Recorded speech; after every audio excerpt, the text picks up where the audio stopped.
Coucou!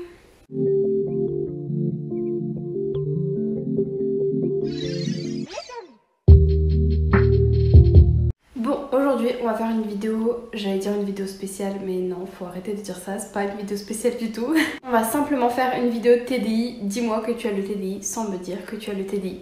C'est une trend qui a beaucoup été à la mode et qui a été utilisée pour plein de thématiques différentes et je me suis dit qu'en format YouTube, pour en même temps combiner le côté un peu fun de la trend et le côté éducatif que j'aime faire avec mes vidéos sur le TDI, et ben on allait en faire une vidéo.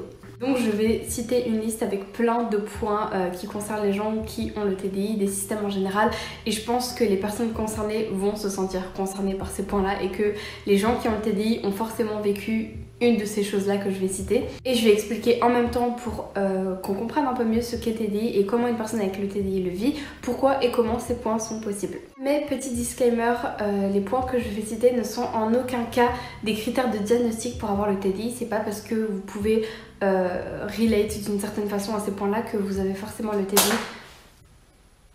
Je vais tomber mon script.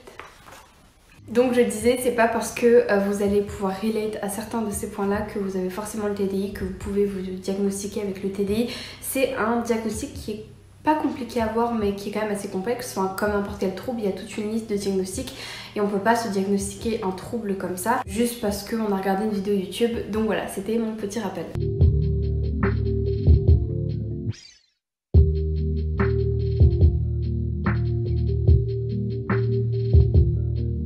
Premier point que je pense la majorité des gens qui ont le TDI vont pouvoir relate. Tu ne te sens pas légitime à dire que tu as le TDI. Je pense que toutes les personnes que je connaisse qui a le TDI, qui a été diagnostiquées avec le TDI ou même des pas diagnostiqués qui sont en attente de diagnostic, peu importe, sont totalement d'accord avec ce point-là. Même quand on a un diagnostic posé, donc on est suivi, qu'on a une thérapie, comme moi par exemple, comme plein de gens autour de moi, ma meilleure amie, etc. etc.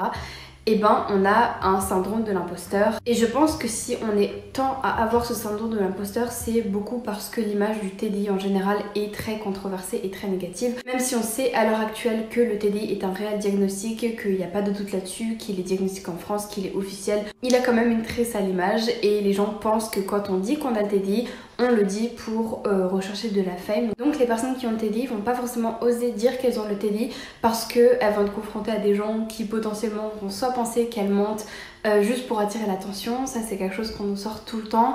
Voilà, et si t'es sur internet, bah là forcément c'est pour l'argent et la fame. Soit on va te prendre pour une grosse folle qui entend des voix et qui grimpe sur les murs, hashtag split. Soit on va simplement pas te croire et voilà, t'auras l'air débile et puis voilà. Mais du coup c'est compliqué d'avoir peur d'en parler ou de pas savoir si la personne en face aura une bonne opinion de ce qu'on a en fait, de ce qu'on vit, qui est si important quand même dans une vie. Avoir le TDI c'est pas rien, mine de rien. Et puis très souvent, une fois que tu dis que tu as le TDI, par exemple je pense vraiment quand on est sur internet, et bien là les gens vont épier tes moindres faits et gestes pour pouvoir repérer quand est-ce que tu switches, quel alter fait ci, quel alter fait ça, et pouvoir dire des phrases du type oui mais là t'avais la voix là et pourtant l'alter là et machin et ci, et vont commencer en fait à vouloir remettre en question ton diagnostic qui était pourtant officiel, établi, alors que ce sont des gens qui n'ont en aucun cas la capacité de pouvoir diagnostiquer ou invalider un diagnostic de quelqu'un. Deuxième chose, tu te réveilles ou tu te rends compte dans la journée que tu as des marques, des blessures, des traces sur ton corps dont tu n'as aucun souvenir d'avoir fait, d'avoir vécu. Ça, c'est possible parce que dans le TDI, il y a de l'amnésie. Les barrières amnésiques entre les haltères sont plus ou moins fortes, plus ou moins grandes. Et forcément, il se peut que quand il y a un switch, donc un changement d'haltère qui est au contrôle du corps, il se peut qu'on ne se rappelle pas, une fois qu'on revient, de ce que l'haltère a pu faire. Ça m'arrivait d'ailleurs assez souvent à l'époque de me réveiller le matin, surtout pendant une période bien précise, je dirais peut-être de 2 mois à peu près. Je me réveillais tous les matins avec des griffures, des bleus, des blessures dont je ne me rappelais pas avoir vécu, avoir fait. Et je me rappelle que j'en avais parlé à quelqu'un de ma famille. Et cette personne était en mode mais je sais pas, ça me fait peur. Est-ce qu'il y a quelqu'un qui vient la nuit chez toi pour te faire du mal et tout. J'ai commencé vraiment à avoir peur. Et comme énormément de personnes qui ont le TDI, ma première théorie c'était que j'étais possédée ou qu'il y avait des entités autour de moi. Et ça c'est quelque chose que énormément de personnes qui ont le TDI ont pu penser qu'elles avaient pendant très longtemps. J'ai cru que j'étais possédée réellement parce que je n'arrivais pas à contrôler mon corps, ou j'avais la sensation de ne pas pouvoir le contrôler à certains moments, et c'était simplement les haltères, leur influence et leurs agissements. Mais moi dans ma tête, c'était des démons, voilà, des démons, des entités. J'étais persuadée que c'était ça, alors qu'en fait ça avait simplement une cause médicale qui était logique. Je me rappelle que le soir, ça me faisait vraiment peur quand j'y pensais, je essayais de me contrôler pour voir si j'étais vraiment possédée ou pas, et si j'étais maître de mes agissements, et du coup je me disais ok, dans 3 secondes tu ouvres ta main droite, dans 3 secondes tu vas fermer ta main gauche, enfin vous voyez, j'essaie de reprendre le contrôle de mon corps de cette façon là pour avoir moins peur. Du coup voilà, ça m'arrivait énormément de me réveiller avec ce genre de blessure. Plus tard après, quand j'étais au lycée, je me rappelle une fois où je passais l'aspirateur devant ma chambre et d'un coup j'ai senti mes cuisses piquer, trigger warning d'ailleurs pour self-harm, etc. Je sentais mes cuisses piquer et je suis allée aux toilettes en fait, et j'ai vu que j'avais des coupures sur toutes les cuisses en fait, du genou aux hanches, et je me rappelais pas de les avoir faites et elles étaient fraîches, donc c'est pour ça que ça piquait en fait. Et je pense qu'il y avait dû avoir un switch pas longtemps avant, peut-être 1 ou 2 heures avant, dont je n'avais même pas souvenir. Et très souvent on se rend même pas compte de nos propres amnésies, on a de l'amnésie sur nos amnésies en fait, et on se rend pas compte qu'on n'a pas été là pendant 1 heure ou 2. Et surtout à cette période là, c'était une période où j'étais très profondément en dépression, donc forcément c'était compliqué pour moi de me rappeler de quoi que ce soit. Enfin vraiment j'ai très peu de souvenirs de cette période là, à part des mauvais souvenirs comme celui-là. 3e point, constamment avoir l'impression de changer de goût, de point de vue sur le monde, sur toi-même, sur comment tu te sens, etc. etc. C'est quelque chose que énormément de personnes qui ont le TDI vivent. Ça c'est aussi dû aux haltères, à leur influence passive sur nous. Parfois c'est assez chaotique parce qu'il y a plein d'haltères qui sont au front ou proche du front, et ça peut être très bruyant et très gênant et chiant à vivre. Par exemple, ça m'arrive souvent d'avoir, imaginons l'influence passive de Misty, qui est une haltère protectrice chez nous. Et bien quand elle est là, quand elle est plus ou moins proche, et bien je le sens parce que d'un coup, je m'apprécie beaucoup plus, j'apprécie mon corps, mon image beaucoup plus. J'essaye de faire beaucoup plus de choses pour soigner mon corps, soigner mon image, faire du bien au corps, bien manger, bien me nourrir, faire du sport, etc. etc.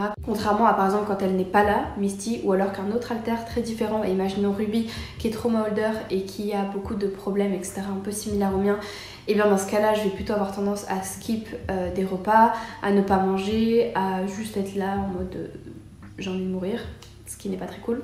Donc l'influence passive peut faire qu'on va voir les choses, le monde, avoir des goûts, des opinions, peu importe, qui vont changer. 4e point, te voir te déplacer, bouger, marcher sans avoir la sensation de pouvoir contrôler ton corps et de vraiment agir comme ça. Perso, cette sensation-là peut arriver quand je commence à dissocier, que je fais des crises de dépersonnalisation, de déréalisation.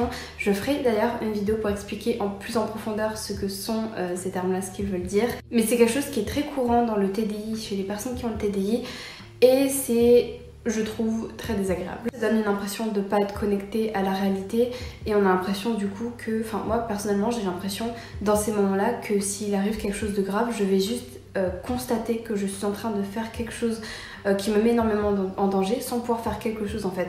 Comme si j'étais prisonnière de mon propre corps, que je pouvais simplement voir ce qui se passait mais rien contrôler. Et ça m'effrayait énormément, surtout à une époque où une persécutrice comptait beaucoup. Et elle aimait nous mettre en danger en fait, volontairement, ou avoir un comportement, oui, qui est un peu dangereux quoi. Moi j'avais ces sensations là d'être en arrière et de pouvoir voir mais pas contrôler, comme si j'avais un brouillard et une déconnexion entre je vois mes membres, je vois tout ça, je vois comme là je verrai le monde autour de moi, mais je ne peux pas le contrôler. Un peu comme quand on joue dans un jeu vidéo et qu'il y a la partie démo, tu vois, et que tu vois ton personnage jouer, etc. Mais tu peux pas contrôler forcément vu que c'est une démo, mais tu le vois faire toutes les actions et tout. Bah ça me donne la sensation là un petit peu. Même ma vision change dans ces moments-là.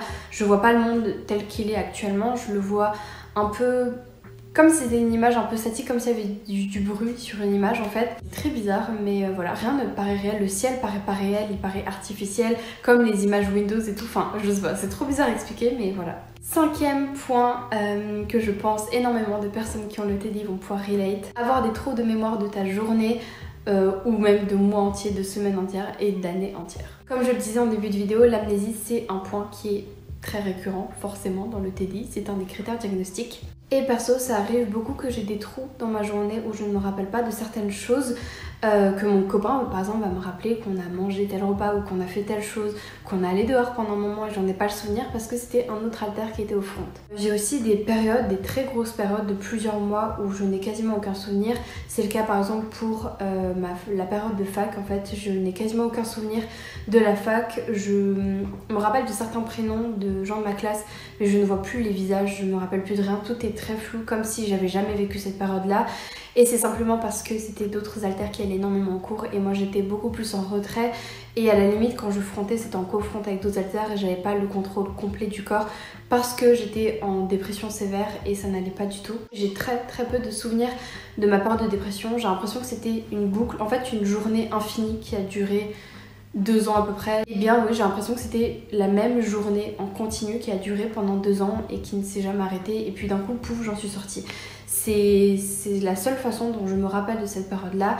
Et je vois des flashs de trauma, de trucs horribles.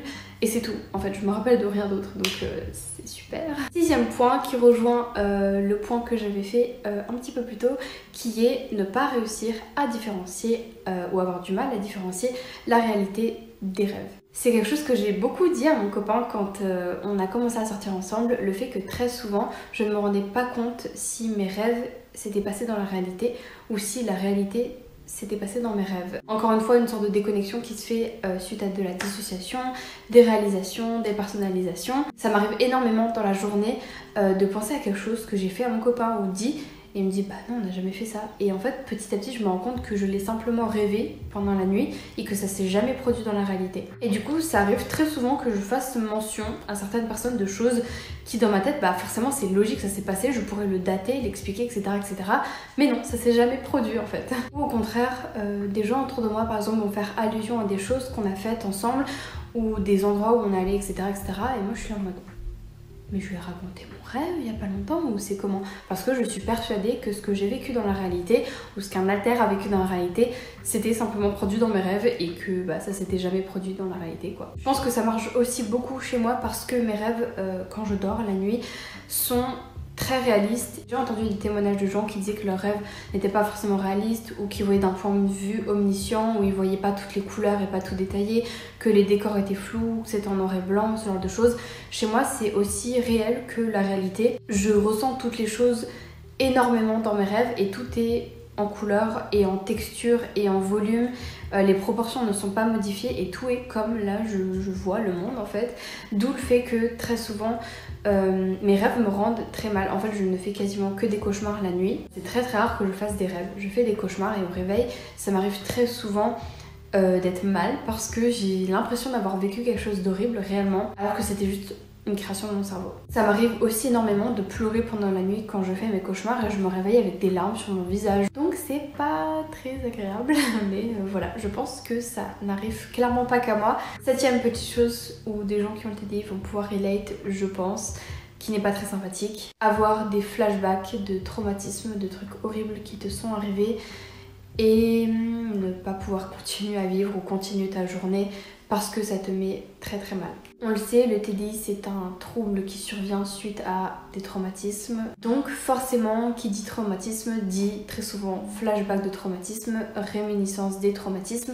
Surtout que ça peut venir au moment les plus random du monde. Il suffit d'une odeur, pour moi en tout cas, ça marche énormément aux odeurs chez moi parce que j'ai une mémoire qui est très olfactive ou alors même parfois une couleur, une météo, juste un élément qui va vous rappeler votre passé et vous remettre, vous donner la sensation que vous êtes de nouveau dans ce contexte de traumatisme alors que vous n'êtes plus dans le contexte de traumatisme, que c'est un événement passé. Forcément avec le CPTSD, le PTSD, vous avez l'impression de revivre tous ces traumatismes-là comme s'ils étaient actuels. Le cerveau n'arrive simplement pas à se rendre compte qu'il s'agit d'un événement passé et n'arrive pas à le classer en tant qu'événement passé. C'est d'ailleurs pour ça que personnellement j'ai décidé de suivre une thérapie EMDR qui est géniale pour moi, pour notre système, pour les haltères. Mais j'en ai fait toute une vidéo, si vous voulez aller la voir, je vous la mettrai en barre d'infos. Il suffit d'un petit trigger pour que d'un coup vous alliez très mal et ça peut vous empêcher de vivre. Personnellement ça m'arrive très souvent dans ces moments que d'un coup j'ai envie de me faire beaucoup de mal parce que j'ai toujours eu une relation très malsaine avec le fait de m'infliger des choses. Depuis toute petite, je me suis toujours auto-infligé des blessures. Voilà, donc c'est quelque chose qui est très ancré chez moi et peu importe ce qui se passe, s'il va y avoir un trigger ou un événement stressant pour moi, ben, je vais direct retomber dans ce genre de choses comme les troubles alimentaires en fait. Forcément j'ai de nouveau des urgences de le faire, d'avoir envie de me faire du mal et ça m'arrive très souvent de retomber dedans. Perso aussi à ce moment là j'ai direct la nausée, envie de vomir, sachant que je suis hémétophobe, que je suis une thérapie aussi pour ça, avec ma psy d'ailleurs pour ma phobie. Eh bien, c'est très compliqué à vivre. Voilà, j'ai direct la nausée, le mal au ventre, diarrhée direct. Voilà, je fonce, c'est horrible à dire, mais s'il y a un trigger ou un truc comme ça qui m'angoisse, qui machin, je fonce aux toilettes et après j'ai envie de vomir et voilà, c'est le bordel. 8e chose dont je voulais parler, c'était l'extrême tolérance à la douleur ou au contraire l'extrême sensibilité à la douleur. C'est pas obligatoire du tout quand on a le TDI, mais ça arrive très souvent suite au trauma, etc.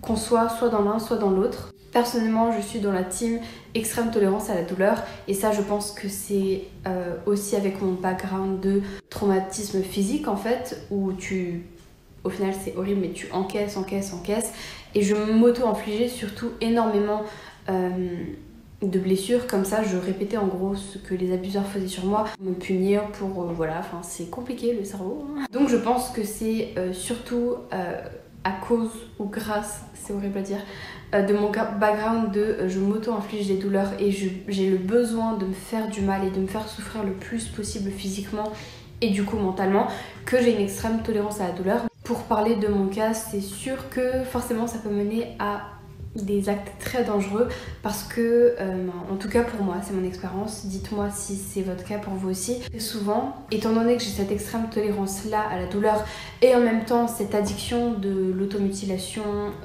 par toutes les façons possibles, et eh bien quand j'allais très mal en tout cas, je recherchais toujours à ressentir plus de sensations, à aller toujours plus loin et ça devient, vous imaginez bien, extrêmement dangereux. On n'a plus de limites. Et jusqu'où ça peut aller, bah, ça peut aller très loin évidemment. Déjà il y a tous les problèmes liés aux infections, au machin et tout, mais ça peut aller vraiment très loin. Et de devoir aller à l'hôpital, etc. 9e chose, tout le temps oublier des trucs, que tu as des rendez-vous, des examens, des devoirs à rendre, des trucs comme ça. Évidemment c'est encore une fois relié à l'amnésie. Dans ma vie j'ai dû louper des milliards de devoirs à faire, des milliards d'examens, même des examens officiels à la fac. J'ai raté quand même des épreuves de partiels parce que je n'avais aucune idée qu'il y avait des partiels, parce qu'au cours précédent où la prof en question, c'était en japonais je crois ou en chinois, avait annoncé qu'il y avait l'épreuve de partiel, et bien c'était un autre alter et évidemment je n'étais pas au courant et c'était des alters en général à cette époque là qui frontaient, qui n'en avaient rien à foutre des cours et qui voulaient fuir parce qu'ils se sentaient mal, ce que je comprends du coup, mais voilà, ça m'a mis énormément dans la merde beaucoup de fois. Quelque chose qui est assez tabou et pas très cool à vivre, tous les systèmes ne le vivent pas mais c'est quand même assez courant, le fait d'avoir un alter dans son système qui n'a aucune attache émotionnelle à nos proches et qui du coup sabote les relations. Mine de rien, ça arrive souvent d'avoir des alters,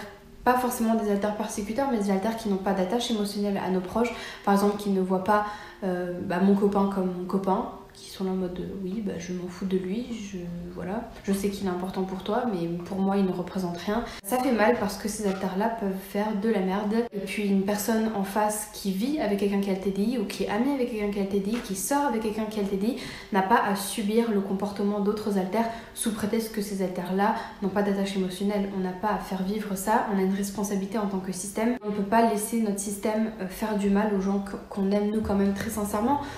Simplement parce que c'était pas nous, c'était un autre alter. Autre chose que beaucoup de systèmes avec le TDI peuvent vivre, découvrir des nouvelles choses chez toi dont tu n'as aucun souvenir d'avoir acheté. Ça fonctionne encore et toujours grâce à l'amnésie. Combien de fois ça m'est arrivé de découvrir des trucs genre mais des trucs débiles, hein, genre un paquet de chewing-gum ou un carnet de post-it, ou même des choses plus onéreuses, genre des vêtements et des trucs comme ça, que des alters avaient acheté et dont je n'avais aucun souvenir d'avoir. C'est assez drôle en général comme anecdote.